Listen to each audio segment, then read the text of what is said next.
আচ্ছা বলুন তো 15.5 বছর যারা ক্ষমতা দখল করেছিল, 3টা বিরাটে আমাদের ভোট দিতে দেয়নি, তারা মরার পরে যাবে কোথায়? না,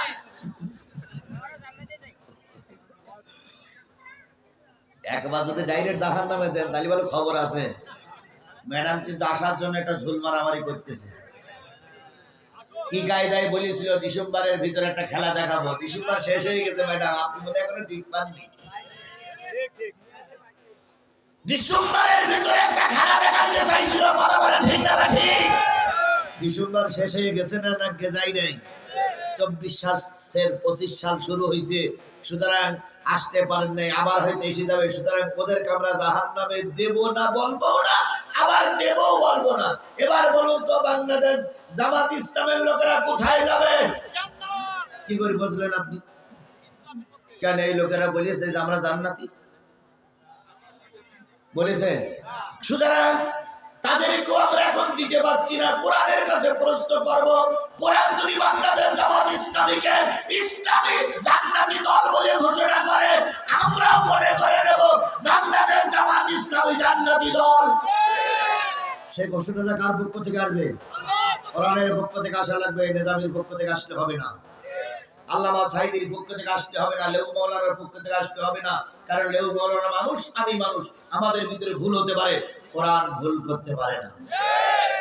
এবার বাংলাদেশের জাতীয়তাবাদী দল বিএনপি, নিশ্চয়ই তারা কোথায় যাবে আল্লাহ ভালো জানে। এখন যদি বলি ওই দলটা জান্নাতি, হয়তো খুশি হবে, যদি বলি ওই দলটা জাহান্নামে, হয়তো বেজার হবে। এই জন্য আমরা কাউকে জান্নাতে দিলাম না, কাউকে জাহান্নামে দিলাম না। কোরআনের কাছে বলে প্রশ্ন করব, কোরআন তুমি বলো বিএনপি জান্নাতি না জাহান্নামে? কে বলবে? কে বলবে? কে বলবে? কোরআন বললে কারো কোনো দ্বন্দ্ব থাকবে? বিএনপির লোকেরা কোরআন মানে না, মানে না? জামাত ইসলামের লোক কোরআন মানে না, মানে না? তাহলে উত্তরটা কার কাছ থেকে দেব? বাংলাদেশের সবচেয়ে বড় মুনাফিক এরশাদ চাচা, জাতীয় গাদ্দার, তিনি কথা বলেন ঠিক না ঠিক? তিনি আবার 14 বার হজ করেছিলেন।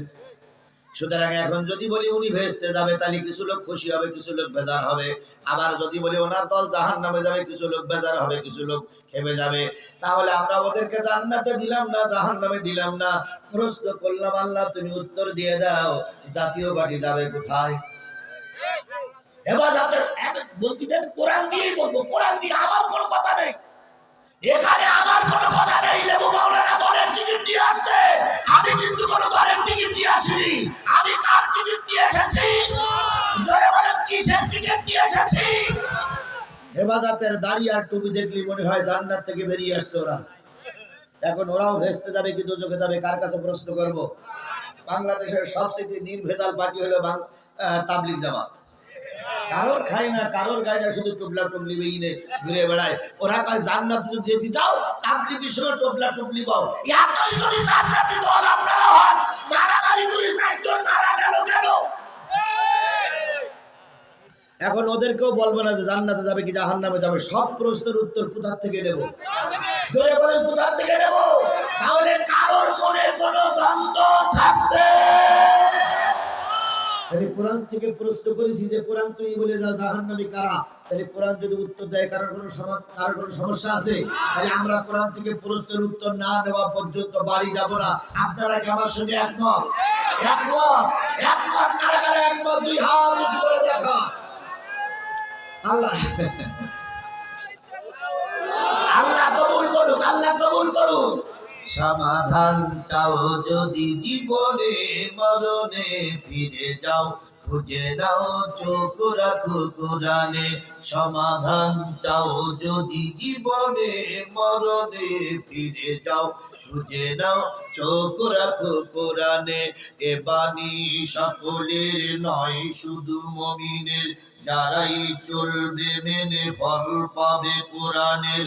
ঘরে বলো কিংবা রাষ্ট্রে বলো, ঘরে বলো কিংবা রাষ্ট্রে বলো, অশান্তি দূর করে শান্তি আনে। সমাধান, ও সমাধান চাও যদি জীবনে মরণে, ফিরে যাও খুঁজে নাও চোখ রাখো কুরানে